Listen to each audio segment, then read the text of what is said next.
Kita mulai Sapa Indonesia Malam Saudara. Terpidana kasus kematian Wayan Mirna Salihin tahun 2016 lalu, Jessica Kumala Wongso, hari ini bebas bersyarat.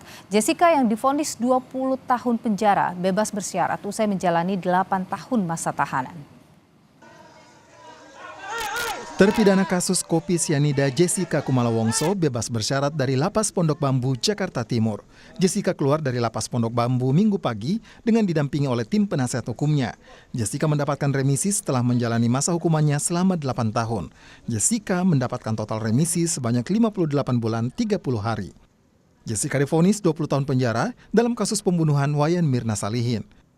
Pada waktu awal itu terjadi, saya merasakan sangat sedih sekali ya. Tapi sejalannya waktu dan sekarang ini saya sudah memaafkan semua yang telah melakukan hal-hal yang buruk pada saya. Sudah tidak ada kebencian lagi di hati saya. Jadi sekarang saya udah pulang aja untuk menjalani. Juga saya harus menjalani apa yang seharusnya saya harus jalani. Jadi saya sudah memaafkan semuanya dan saya tidak ada dendam sama sekali. Penasihat hukum Jessica, Otto Hasibuan, mengakui masih mempertimbangkan untuk mengajukan peninjauan kembali atau PK kasus Jessica.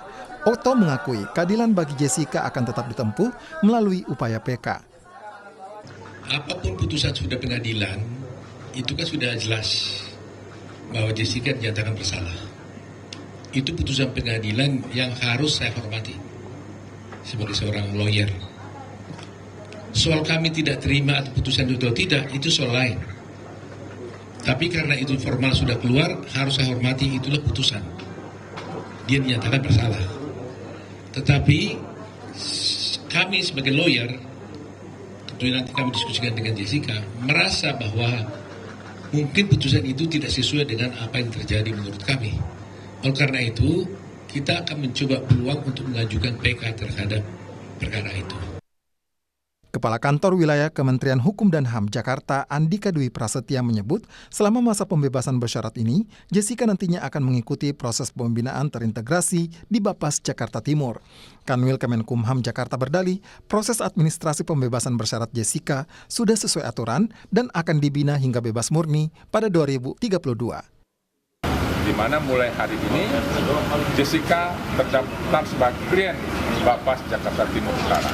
Artinya akan melaksanakan proses pembinaan integrasi, yaitu pembimbingan oleh Bapas sampai batas waktu ditetapkan, yaitu tahun 2032.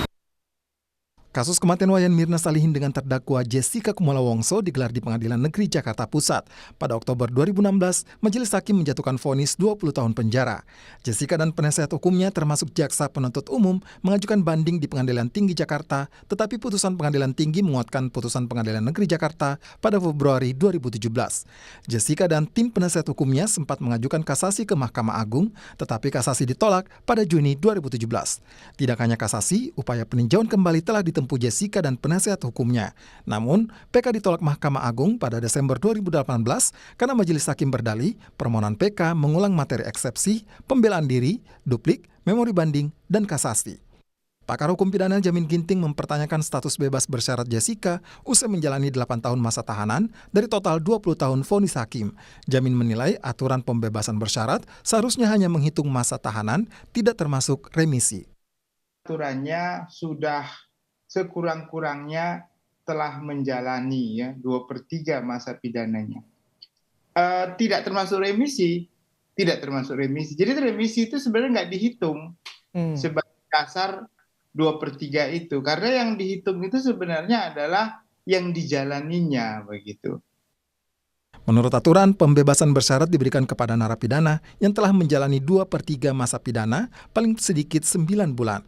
Narapidana juga diharuskan berkelakuan baik 9 bulan jelang 2/3 masa tahanan, serta narapidana telah mengikuti program pembinaan dengan baik. Kasus kematian Wayan Mirna Salihin tahun 2016 menjadi perhatian publik karena akibat kopi sianida. Namun, pengadilan belum mengungkap dari mana asal sianida yang ada di dalam kopi yang dikonsumsi oleh korban. Tim Liputan, Kompas TV.